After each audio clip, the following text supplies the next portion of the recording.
Paris fashion উইকে এক model হাঁটছে তাঁতের শাড়ি পরে। ইনস্টাগ্রামে তাঁতের শাড়ি ভাইরাল টপিক। কিন্তু প্রশ্ন এখানে একটাই, এই গ্লোবাল স্পটলাইটের পেছনে আসল গল্পটা শুরু কোথা থেকে? এই গল্পটা কোনো ফ্যাশন হাউস থেকে শুরু হয়নি।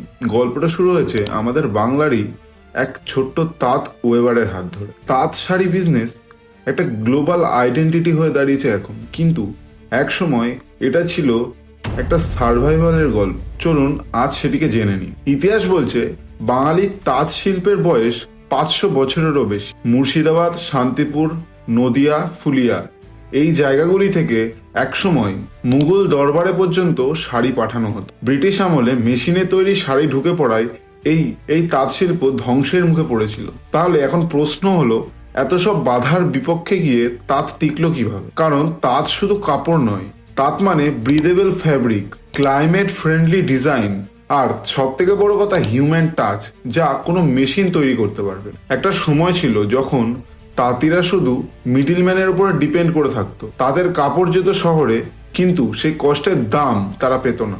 গত 20 বছরে এই গেম বদলেছে। Cooperative model, government GI tag, direct to consumer sales, social media, e commerce.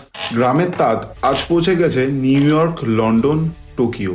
আজ ইন্ডিয়া বিশ্বের দ্বিতীয় বৃহত্তম handloom producer. West Bengal handloom এক্সপোর্টের একটি বড় অংশ তাঁত শাড়ি। ইউনেস্কো পর্যন্ত হ্যান্ডলুমকে রেকগনাইজ করেছে অ্যাজ এ হেরিটেজ কালচার হিসাবে। এটা প্রমাণ করে লোকাল স্কিল ভালো স্ট্র্যাটেজি পেলে গ্লোবাল জায়েন্টে পরিণত হয়। আমার মতে তাঁত শাড়ি আমাদেরকে শেখায় চিপ আর ফাস্ট ফ্যাশন ফিউচার নয়, ফিউচার হলো স্লো, সাস্টেনেবল, স্কিল্ড বিজনেস। এরকমই বাংলার বিভিন্ন ঐতিহাসিক বিজনেস এবং তাদের ইতিহাস জানতে হলে ফলো এবং সাবস্ক্রাইব করুন আমাদের চ্যানেলটিকে।